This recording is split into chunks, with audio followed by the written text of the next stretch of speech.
ఈ అజ్ఞాన అంధకారాన్ని తొలగించి జ్ఞాన వెలుగును ప్రకాశించే ఆ కైలాసవాసి త్రినేత్రధారి నీలకంఠుడైన ఆ పరమశివుణ్ణి స్మరించుకునే ఆ అద్భుత రాత్రి ఈ మహాశివరాత్రి.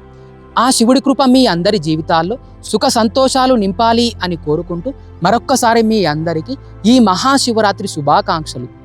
ఈ కాలాన్నే జయించిన ఆ కాలభైరవుడి ఒక మహిమాన్వితమైన కథ తెలుసుకునే ముందు ఈ వీడియోకి ఒక్క లైక్ చేసి హరహర మహాదేవ అని కామెంట్ చేయండి. ఆ బోలాశంకరుడు తనను నమ్ముకున్న భక్తుల కోసం ఎక్కడి నుండి ఎలా వస్తాడో ఎవ్వరికీ తెలియదు. ఆ విధానాన్ని తెలిపేదే ఈ కథ.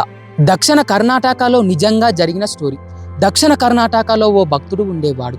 అతని తల్లికి వయసు పైబడుతూ ఉండేది. ఆ తల్లికి ఒకటే కోరిక, కాశీకి వెళ్ళి ఆ కాశీ విశ్వనాథుడైన ఆ శివుడి ఒడిలో చనిపోవాలి అని.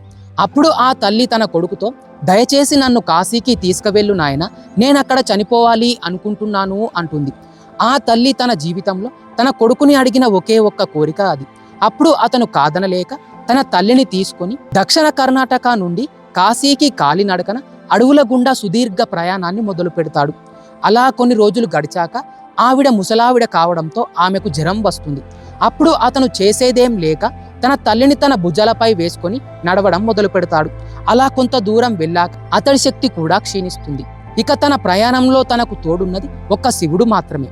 అప్పుడు అతను, నా ఈ ప్రయాణంలో ఓడిపోనీయకు, నా తల్లి ఒకే ఒక్క కోరికను నెరవేర్చు, మేం కాశీకి వెళ్ళాలి, మేం అక్కడికి వచ్చేది నీకోసమే కదా అని ప్రాధేయపడ్డాడు. అలా ముందుకు వెళ్తుండగా వారికి వెనుక నుండి ఎద్దుల బండి గంట శబ్దం వినిపించింది. అలా వెనుదిరిగి చూసినప్పుడు ఒంటెద్దు బండి రావడం గమనిస్తాడు.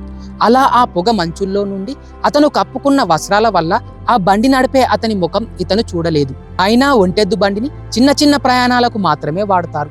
ఇలా అడవుల గుండా సుదీర్ఘ ప్రయాణాలు చేయాలంటే జోడెద్దుల బండి కావాలి అని అనుకుంటూ, అయినా మనిద్దరం బాగా అలసిపోయాం, మనకు ఈ చిన్న చిన్న కారణాలు అవసరం లేదు అనుకుంటూ ఉండగానే ఆ బండి వీరి దగ్గరికి రానే వచ్చింది. అప్పుడు ఇతను, నా తల్లికి జ్వరం వచ్చింది, నా శక్తి కూడా క్షీణించింది, దయచేసి కొంత దూరం నీ బండిలో మమ్మల్ని ప్రయాణించడానికి అనుమతినివ్వండి అని ప్రాధేయపడ్డాడు. అప్పుడు ఆ బండి నడిపే అతను అవును అన్నట్టుగా తల ఊపారు. అప్పుడు వాళ్ళిద్దరూ ఆ బండెక్కి ప్రయాణించడం మొదలుపెట్టారు. కొంత దూరం వెళ్ళాక అతడికి ఓ చిన్న అనుమానం వచ్చింది. ఇలాంటి కొండవాగుల్లో కూడా ఆ బండి మృదువుగా వెళ్ళడం గమనిస్తాడు. అలా చక్రాల వైపు చూసినప్పుడు అవి తిరగవు, అయినా బండి ముందుకు వెళుతూనే ఉంటుంది.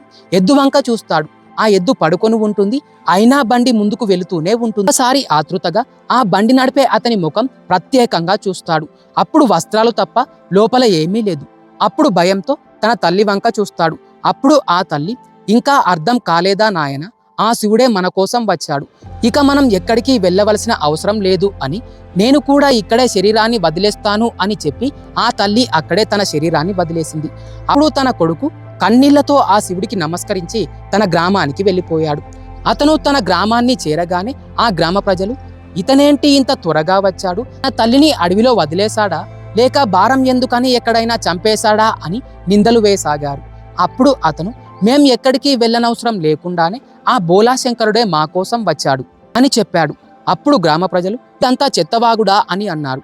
అప్పుడు ఆ భక్తుడు, మీరు నమ్మినా నమ్మకపోయినా ఇదే నిజం, ఆ శివుడే మా కోసం వచ్చాడు, మీరు నమ్మకపోవడం అనేది అది మీ సమస్య, ఆ శివుడు వచ్చాడన్నది నా మనసాక్షికి తెలుసు అన్నాడు. అప్పుడు గ్రామ ప్రజలు, ఆ శివుడు నీ కోసం వచ్చాడనడానికి, నువ్వు ఆ శివుణ్ణి చూసావు అనడానికి మాకేదైనా రుజువు చూపించు అన్నారు. అప్పుడు అతను, మీకు నేను ఎలాంటి రుజువు చూపించనవసరం లేదు, ఆ శివుడు మా కోసం వచ్చాడు అని చెప్తుండగానే అక్కడ ఒక వింత సంఘటన జరిగింది. ఆ వ్యక్తి ఒక్కసారిగా మాయమైపోయాడు. గ్రామ ప్రజలు అది గమనించారు. మళ్ళీ ప్రత్యక్షమయ్యాడు. ఆ విషయం అతనికే తెలియదు, కానీ గ్రామ ప్రజలు మాత్రం గమనిస్తారు. అప్పుడు వారికి అర్థమైంది, ఆ శివుడు వీరి కోసం వచ్చాడు అని.